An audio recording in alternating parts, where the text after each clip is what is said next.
वंदना हिंदी विद्यालय कक्षा 7 विषय साइंस पाठ 1 पादपों में पोषण पार्ट 2 1.4 मृत्यु जीवी। आपने बाजार में छत्रक मशरूम बिकते देखे होंगे। वर्षा के दिनों में वृक्षों की सड़ी गली टूटी टहनियों अथवा तनों या छाल पर छाते के समान संरचनाओं के गुच्छे भी आपने देखे होंगे। आइए देखें कि जीवन यापन हेतु इन्हें किस प्रकार के पोषकों की आवश्यकता होती है और वे उन्हें कहाँ से प्राप्त होते हैं। तो आपने मशरूम तो देखे ही होंगे बाज़ारों में बिकते हुए, किसी ने तो खाए भी होंगे।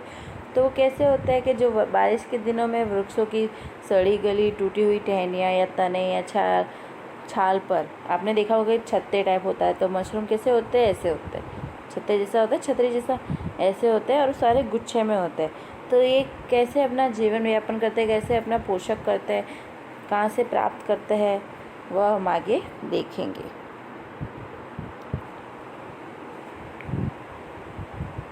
बूझो जानना चाहता है कि ये जीव अपना भोजन किस प्रकार प्राप्त करते हैं। इनमें प्राणियों के समान मुख नहीं होता, ये हरे पादपों के समान भी नहीं होते।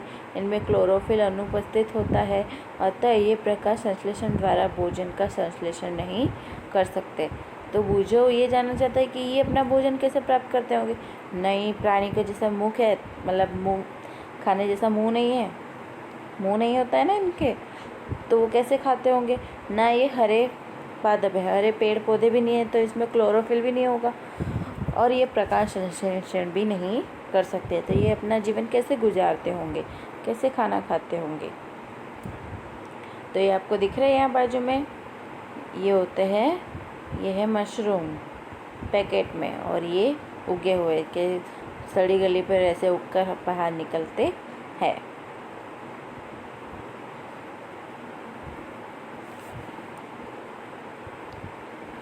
क्रियाकलाप 1.2 ब्रेड का एक टुकड़ा लेकर इसे जल में भिगो लें। इसे किसी नम एवं शुष्क स्थान पर 2-3 दिन के लिए रख दीजिए अथवा उस समय तक रखा रहने दीजिए जब तक कि उस पर रोए जैसी संरचना न दिखाई देने लगे। चित्र 1.8 में ये डब्बे किस रंग के हैं? किस आवर्धक लेंस अथवा सूक्ष्मदर्शी की सहायता से इनका अवलोकन कीजिए।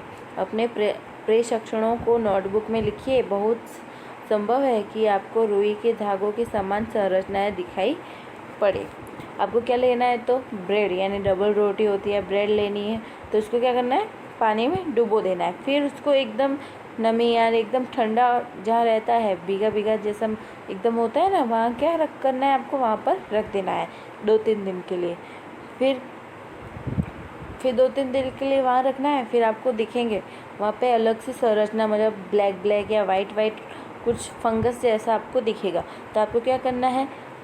एक लेंस होता है, लेंस की सहायता से या सूक्ष्मदर्शी लेंस होता है, तो उसे आप देखिए और उसमें कैसा दिखेगा कि रुई जैसे ऐसे संरचना बनी गई है। फिर उसका आपको अवलोकन करना है और आपको कैसा लगा, क्या है ये, कैसा है। तो जितनी भी संरचना आपको दिख रही है वो आप अपनी नोटबुक में लिखिए कि हमको कैसा दिखाई दिया। यह जीव कवक या फंजाई कहलाते हैं। इनकी पोषण प्रणाली अथवा पोषण विधि भिन्न प्रकार की होती है। ये मृत विघटनकारी सड़ने वाली वस्तुओं, जैव पदार्थों की सतह पर कुछ पाचक रसों का स्राव करते हैं तथा उसे साधारण व विलय के रूप में परिवर्तित कर देते हैं। तत्पश्चात वे विलयन का भोजन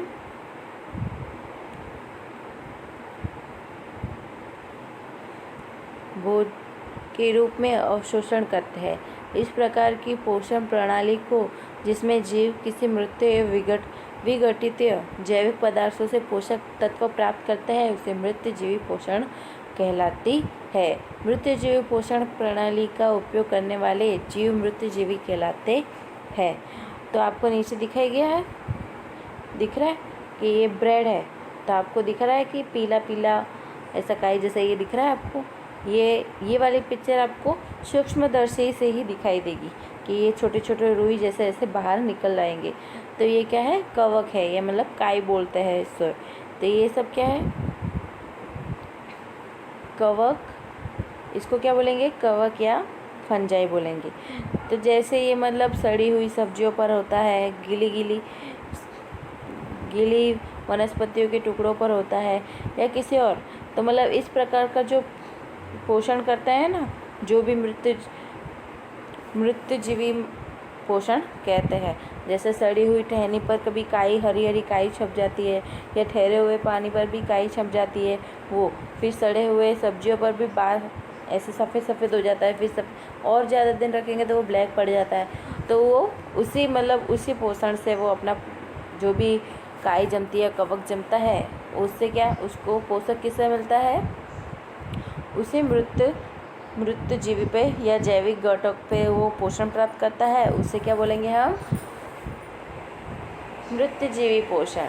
और मृतजीवी पोषण की जो प्रणाली करने वाला जो जीव होता है उसे क्या बोलेंगे, मृतजीवी। जैसे कवक है, तो आपको दिख रहा है कि मृतजीवी में कौन कौन आएगा, कि कवक यानी फंजाई, आचार, चमड़े, कपड़े एवं अन्य पदार्थों पर उगते हैं। तो कवक किस पे उगते हैं, आचार पर उगते हैं, चमड़े मतलब अपनी स्किन पर भी उगते हैं, कपड़ों पर भी होते हैं, ये हर जगह उगते हैं।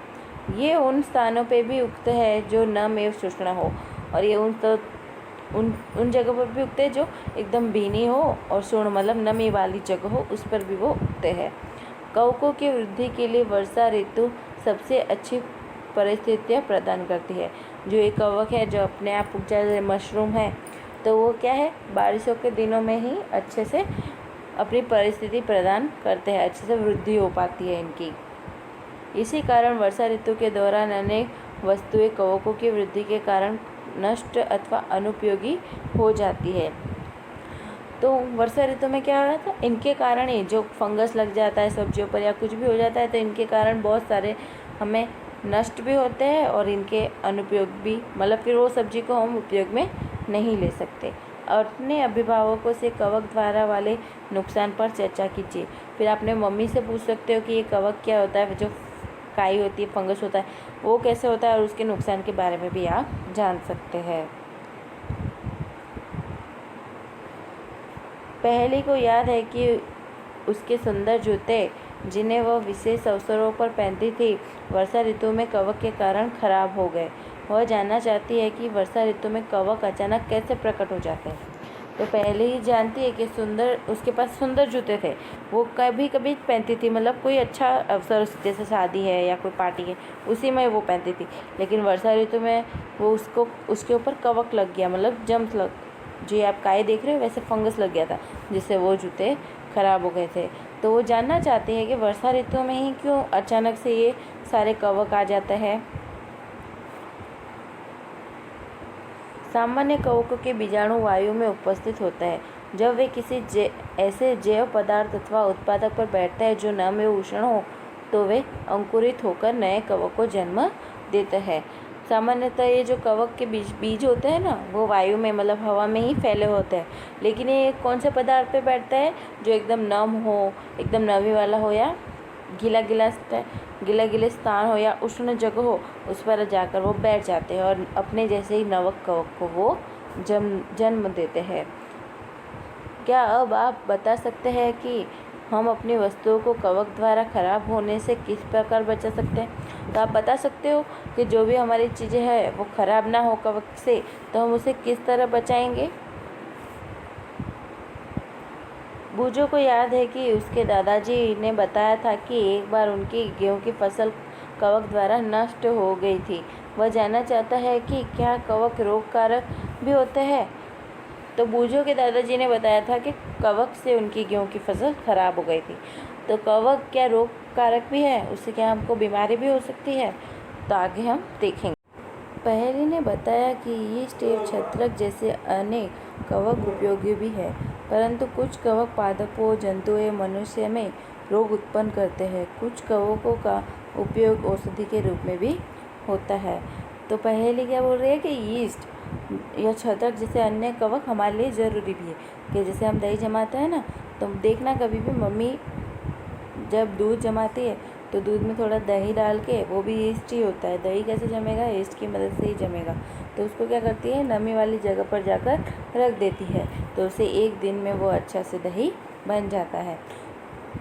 परंतु क्या कहती है कि कुछ पेड़ पौधे, जंतु एवं मनुष्य में के जो कुछ कुछ कवक है वो हम मनुष्य में, पेड़ पौधों में, प्राणियों में रोग मतलब बीमारी भी फैलाती है, और कुछ कवक हमारे औषधि मतलब दवाई के रूप में भी काम आती है।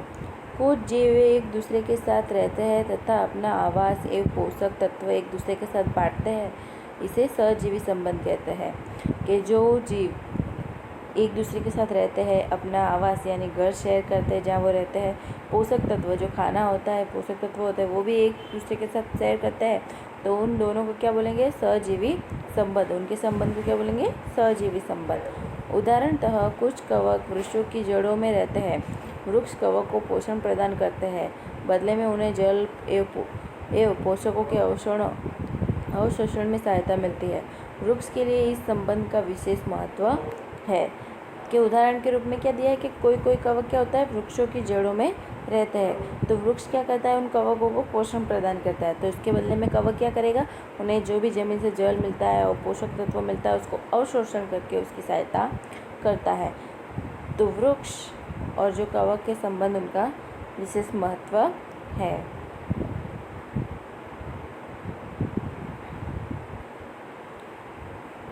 लाइकेन कहे जाने वाले कुछ जीवों में 2 भागीदार होते हैं।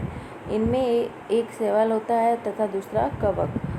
तो लाइकेन जाने वाले जीव होते हैं, उसमें 2 भागीदार होते हैं, पहला शैवाल और दूसरा कवक। शैवाल में क्लोरोफिल उपस्थित होता है जबकि कवक में क्लोरोफिल नहीं होता है। शैवाल में क्लोरोफिल होता है जिससे वो अपना खाना खुद बना सकता है, लेकिन कवक में क्लोरोफिल नहीं होता है, इसलिए वो खाना अपना नहीं बना सकता है। कवक शैवाल को रहने का स्थान, जल एवं पोषक तत्व उपलब्ध करता है तथा बदले में शैवाल प्रकाश संश्लेषण द्वारा संश्लेषित खाद्य कवक को देता है। कवक क्या करता है, शैवाल को उसको रहने की जगह देता है, जल यानी पानी देता है, पोषक तत्व भी देता है, तो बदले में शैवाल क्या करता है, प्रकाश संश्लेषण करके जो खाना बनाता है वो कवक को भी देता है। 1.5 मृदा में पोषकों की पुनः पूर्ति किस प्रकार होती है। क्या आपने किसानों को अपने खेतों में अथवा माली को बगीचे में लॉन एवं गमलों में खाद अथवा उर्वरक डालते देखा है। क्या आप जानते हैं कि इन्हें मृदा में क्यों डालते हैं। मृदा यानी मिट्टी।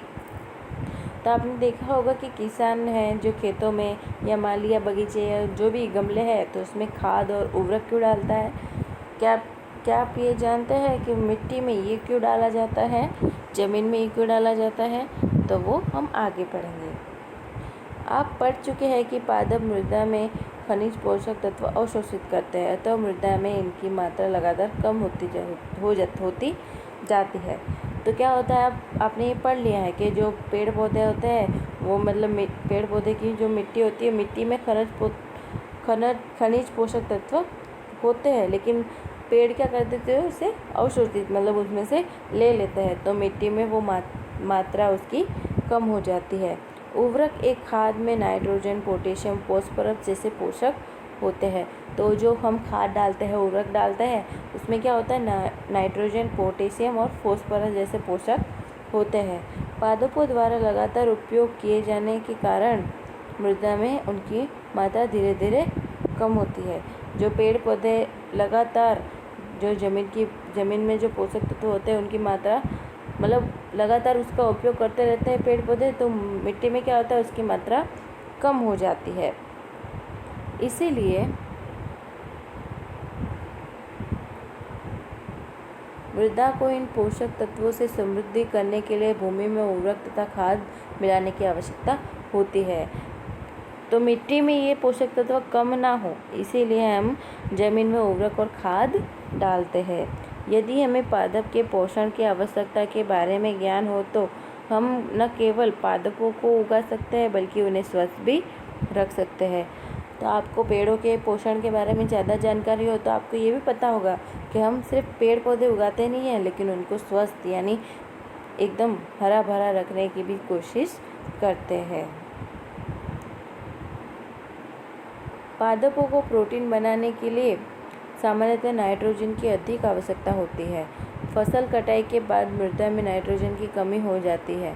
यद्यपि वायु में नाइट्रोजन गैस प्रचुर मात्रा में उपलब्ध होती है, परंतु पादप उसका उपयोग इस प्रकार करने में असमर्थ होते हैं जैसे वे कार्बन डाइऑक्साइड का उपयोग करते हैं। तो क्या होता है, पेड़ों में प्रोटीन बनाने के लिए नाइट्रोजन की आवश्यकता बहुत ज़्यादा होती है, लेकिन फसल काटने के बाद जो मिट्टी में नाइट्रोजन की मात्रा बहुत कम हो जाती है। लेकिन जो हमारे वायु है, हवा है, उसमें नाइट्रोजन की मात्रा बहुत होती है, लेकिन पेड़ क्या करते हैं, उन्हें ले नहीं पाते हैं। जैसे वो कार्बन डाइऑक्साइड को लेते हैं, लेकिन वो नाइट्रोजन को नहीं ले सकते। ऐसा क्यों? देखो, पौधे नाइट्रोजन को विलेय रूप में ही अवशोषित कर सकते हैं, क्योंकि वो गैस, जो नाइट्रोजन गैस होती है, वो उससे वो नहीं ले सकते। जो विलेय मतलब पानी जैसी होगी, जो उसे ज़मीन से मिलती है, वही उसे अवशोषित मतलब वो ले सकते हैं। कुछ जीवाणु जो राइजोबियम कहलाते हैं, वायुमंडलीय नाइट्रोजन को विलेय पदार्थों में परिवर्तित कर देता है। एक ऐसा जीवाणु होता है जिसका नाम क्या है, राइजोबियम, जो हवा से नाइट्रोजन गैस को विलेय पदार्थ बना सकता है। परंतु राइजोबियम अपना भोजन स्वयं नहीं बना सकता। ये चना, मटर, मूंग, सेम तथा अन्य फलीदार पादपों की जड़ों में रहते हैं तथा उन्हें नाइट्रोजन की आपूर्ति करते हैं। अधिकतर दालें फलीदार पादपों से प्राप्त होती है, लेकिन जो राइजोबियम जीवाणु है वो अपना भोजन खुद बना नहीं सकता। ये फलीदार पेड़ों पर ही रहता है, कि जैसे चना, मटर, मूंग, सेम, जितनी भी दालें हैं, अधिकतर सारी की सारी दालें जो भी फलीदार पेड़ होते हैं उसमें सारी की सारी दालें ही उगती है। तो वो उसमें क्या नाइट्रोजन की आपूर्ति करते हैं। इसके बदले पादप राइजोबियम जीवाणु को आवास एवं खाद्य प्रदान करते हैं। तो उसको क्या करते हैं, जो फलीदार पेड़ होते हैं ना, उसके जड़ों में कौन रहता है, राइजोबियम। तो राइजोबियम उनको क्या देता है, नाइट्रोजन देता है, जो गैस को भी विलेय बनाकर उसको वो पेड़ को देता है। तो पेड़ बदले में क्या देता है, उसे आवास और खाद मतलब उसको भोजन भी देता है। अतः इन्हें सहजीवी संबंध भी कहते हैं। तो ये दोनों वापस सहजीवी संबंध हुए। कैसे हुए कि ये दोनों साथ में ही रहते हैं, अपना भोजन भी शेयर करते हैं और एक दूसरे की परिस्थिति को भी समझ सकते हैं। इस संबंध का किसानों के लिए विशेष महत्व है और ये किसानों के लिए बहुत अच्छी बात है कि ये दोनों सहजीवी संबंध है, जिससे दालें बहुत सारी हो सकती है और इनमें नाइट्रोजन यानी उर्वरक डालने की ज़रूरत नहीं होती है। दालों की फसलों के लिए उन्हें मृदा में नाइट्रोजन उर्वरक देने की आवश्यकता नहीं पड़ती है। तो उनमें क्या होता है, जितने भी दालों की फसलें होगी तो उसमें नाइट्रोजन उर्वरक डालने की ज़रूरत नहीं पड़ती।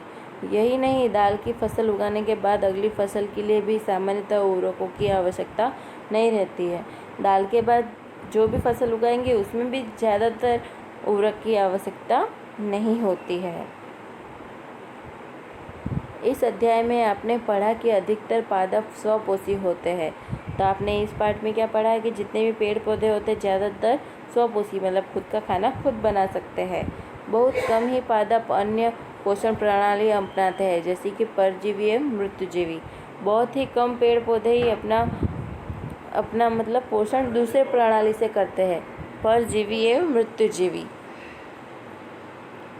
मतलब परजीवी यानी दूसरों पर आधारवान है, मृत्युजीवी यानी जो सड़ी गली है, जो मृत्यु हो चुकी है, उनसे वो अपना पोषण प्राप्त करते हैं। परजीवी और मृत्युजीवी दूसरे पादपों से पोषण प्राप्त करते हैं।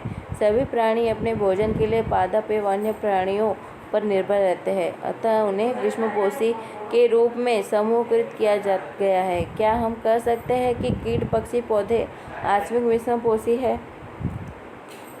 तो ये सभी प्राणी भोजन के लिए किस पर निर्भर होते हैं, पेड़ पौधे या अन्य प्राणियों पर होते हैं, तो उन्हें हम क्या कहते हैं, विषमपोषी कह सकते हैं। तो आप यह भी कह सकते हैं कि जो कीट, पक्षी, पौधे हैं, जो कीड़े खाकर अपना जीवन व्यक्त करते हैं, उसे भी हम आंशिक विषमपोषी कह सकते हैं। प्रमुख शब्द: स्वपोषी, क्लोरोफिल, विषमपोषी, परपोषी, कीट, पक्षी, पादप, पोषक, परजीवी, प्रकाश संश्लेषण, मृत्युजीवी, रुद्र, सहजीवी संबंध, कवक। इन सब के बारे में इस चैप्टर में आपने पढ़ लिया है।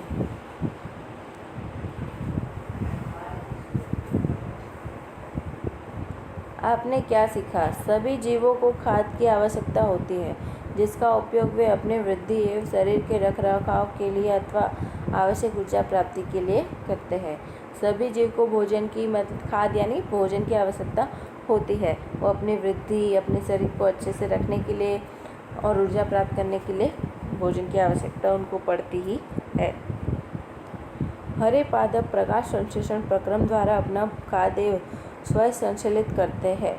हरे पेड़ पौधे हैं वो अपना खुद का खाना खुद ही बनाते हैं। किसकी मदद से? प्रकाश संश्लेषण की मदद से। हरे पादप कार्बन डाइऑक्साइड, जल एवं खनिज जैसे सरल रासायनिक पदार्थों का उपयोग खाद्य संश्लेषण के लिए करते हैं। कैसे अपना खाना बनाते हैं हरे पेड़ पौधे? कार्बन डाइऑक्साइड, जल और खनिज की मदद से अपना खाना बनाते हैं। प्रकाश संश्लेषण के लिए क्लोरोफिल एवं सूर्य का प्रकाश अनिवार्य रूप से आवश्यक है। प्रकाश संश्लेषण के लिए क्या जरूरी है? हमें क्लोरोफिल जो पत्तियों में होता है और सूर्य प्रकाश हमें जरूरी है। कार्बोहाइड्रेट जैसे जटिल रासायनिक पदार्थ प्रकाश संश्लेषण के उत्पादक है। प्रकाश संश्लेषण से क्या उत्पन्न होता है? कार्बोहाइड्रेट। प्रकाश संश्लेषण के प्रक्रम में क्लोरोफिल की सहायता से पत्तियों द्वारा सौर ऊर्जा का संचयन किया जाता है। और जब प्रकाश संश्लेषण करती है क्लोरोफिल की सहायता से, तो पत्तियों द्वारा क्या ऊर्जा प्राप्त होती है? सौर ऊर्जा प्राप्त होती है। प्रकाश संश्लेषण में ऑक्सीजन उत्पादित होती है। इस ऑक्सीजन का उपयोग सभी जीवों द्वारा उनकी उत्तरजीविता के लिए किया जाता है। तो प्रकाश संश्लेषण से हमें क्या मिलेगा? ऑक्सीजन, जो सभी सजीव लेते हैं। पेड़ पौधे क्या लेंगे? कार्बन डाइऑक्साइड लेंगे और ऑक्सीजन छोड़ेंगे। जैसे हम जो भी जीव है ऑक्सीजन लेने के लिए प्रचुर मात्रा में हमें पेड़ पौधे ही ऑक्सीजन देते हैं।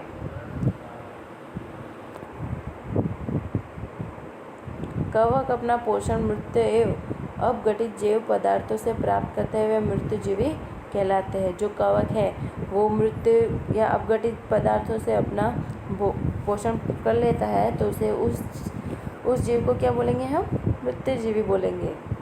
अमर बेल जैसे पादप परजीवी है। वे परपोषी पादप से अपना भोजन प्राप्त करते हैं।